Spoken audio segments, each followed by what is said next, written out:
Hello students, তোমরা সবাই কেমন আছো? আজ আমি তোমাদের বিভাজ্যতা শেখাবো। অর্থাৎ ধরো কোনো একটি সংখ্যা দেওয়া আছে, সেটা যদি তোমাদের জিজ্ঞাসা করা হয় যে তোমরা বলো যে সেটা 2 দ্বারা বিভাজ্য কিনা, অথবা 3 দ্বারা বিভাজ্য কিনা, অথবা 4 দ্বারা বিভাজ্য কিনা, অথবা 5 দ্বারা বিভাজ্য কিনা, এইগুলো কিভাবে বলবে তা তোমাদের এই ভিডিওতে শেখাবো। অর্থাৎ আমি এই ভিডিওতে তোমাদের 1 থেকে 5 দ্বারা বিভাজ্যতা শেখাবো।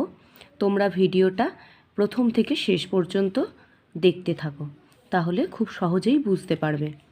আর পরে আবার ভিডিওতে 6 থেকে 10 পর্যন্ত বিভাজ্যতা, অর্থাৎ 6 থেকে 10 দ্বারা বিভাজ্যতা শেখাবো।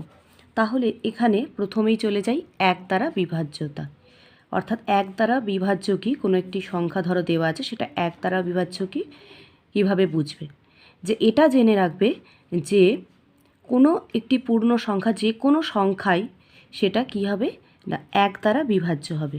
অর্থাৎ 1 দ্বারা বিভাজ্য কিনা সংখ্যাটা, সেটা আর শেখার প্রয়োজন নেই, যে আমি জেনে রাখবো যে কোনো সংখ্যা পূর্ণ সংখ্যাই 1 দ্বারা বিভাজ্য। এবার 2 দ্বারা কোনো একটি সংখ্যা 2 দ্বারা বিভাজ্য কি, সেটা কিভাবে বুঝবো? এটাও খুব সহজ। অর্থাৎ আমরা তো জোড় সংখ্যা জানি, অর্থাৎ যেসব সংখ্যার এককের অঙ্ক 2, 4, 6, 8 অথবা 0, তাহলে সেই সব সংখ্যাগুলো জোড় সংখ্যা। তাহলে এখানে যদি আমি এরকম একটা সংখ্যা নিয়ে নিই, ধরো 3712 নিলাম, তাহলে তোমাদের এই সংখ্যাটা দেখে বলতে হবে যে এটা 2 দ্বারা বিভাজ্য কিনা। কিভাবে বলবে?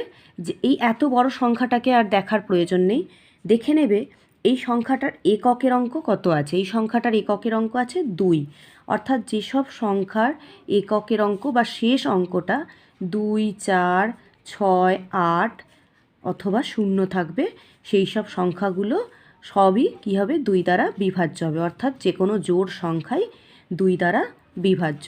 তাহলে এই যে সংখ্যাটা, এই সংখ্যাটা কি হচ্ছে 2 দ্বারা বিভাজ্য হচ্ছে। এখন যদি আমি এই রকম একটা সংখ্যা নিই, অর্থাৎ 517, তাহলে এই সংখ্যাটা কি 2 দ্বারা বিভাজ্য?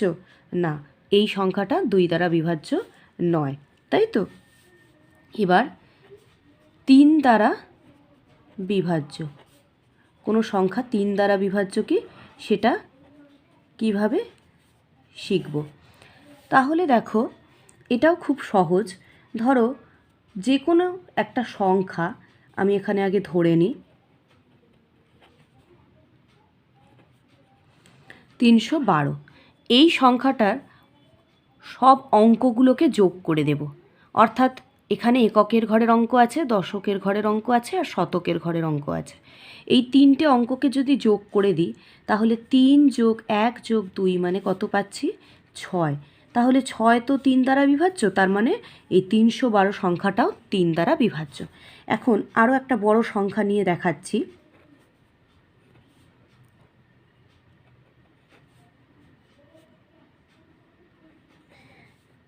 দেখো, এটাকে এই সংখ্যাটা অর্থাৎ 5133, এই সংখ্যাটার সব অঙ্কগুলোকে আগে যোগ করে দেবো। যে এই সংখ্যাটা 3 দ্বারা বিভাজ্য কি, সেটা কিভাবে জানবো?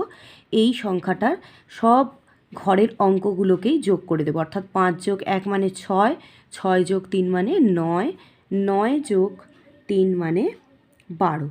তাহলে 12 তো 3 দ্বারা বিভাজ্য, তাই 5133 সংখ্যাটাও 3 দ্বারা বিভাজ্য হচ্ছে, তাই তো? এইবার ধরো একটা সংখ্যা 4 দ্বারা বিভাজ্য কি, সেটা কিভাবে জানব? এটাও খুব সহজ, যে কোনো একটা সংখ্যা 4 দ্বারা বিভাজ্য কি কীভাবে বুঝব। এখন দেখো, যে কোনো একটা আগে সংখ্যা নিই, ধরো এই এত বড় সংখ্যাটা নিচ্ছি, অর্থাৎ 32,528। তাহলে এই সংখ্যাটা কি 4 দ্বারা বিভাজ্য? তাহলে এত বড় সংখ্যাটাকে আমি দেখব না, প্রথমেই সংখ্যাটার শেষ দুটো অঙ্ককে আমি দেখে নেব। অর্থাৎ এখানে আছে 28, তাই তো? তাহলে 28 সংখ্যাটা দেখব যে 4 দ্বারা বিভাজ্য কি। 28 তো 4 দিয়ে বিভাজ্য, অর্থাৎ 4 সাথে 28 হয়, তাহলে 4কে 7 দিয়ে গুণ করলে 28 পাই। তাহলে যেহেতু 28 4 দিয়ে বিভাজ্য, তাই এই পুরো সংখ্যাটা অর্থাৎ 32,528 এই পুরো সংখ্যাটাই 4 দ্বারা বিভাজ্য। এখন আরও একটা সংখ্যা নিলে বুঝতে পারবো ভালো করে। দেখো,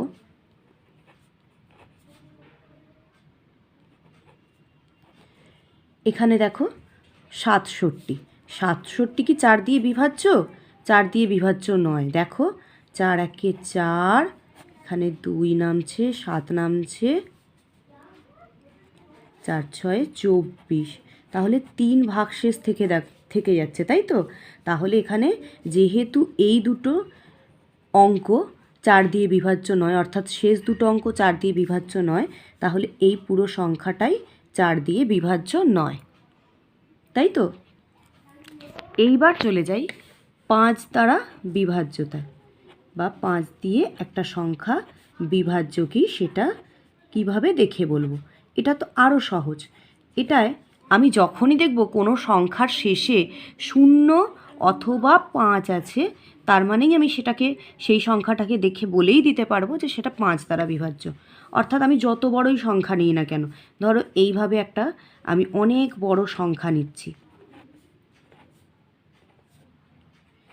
এই এত বড় সংখ্যাটার শেষ অঙ্ক দেখো কত আছে? 5।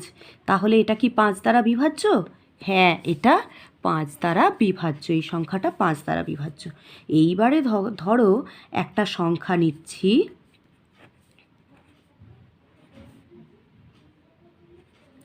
এই সংখ্যাটা নিয়ে নিলাম।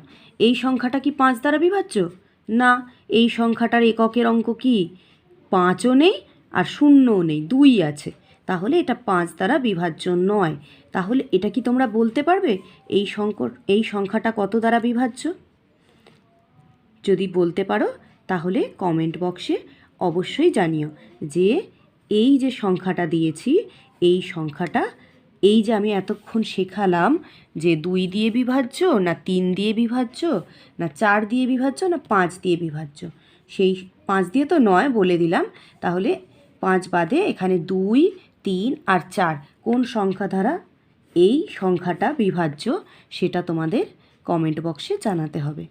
যদি তোমাদের এই ভিডিওটা ভালো লেগে থাকে তাহলে অবশ্যই লাইক করো, আর আমার চ্যানেলে নতুন হয়ে থাকলে অবশ্যই চ্যানেলটিকে সাবস্ক্রাইব করে রেখো, তাহলে আরও নতুন নতুন ভিডিও তোমরা দেখতে পাবে।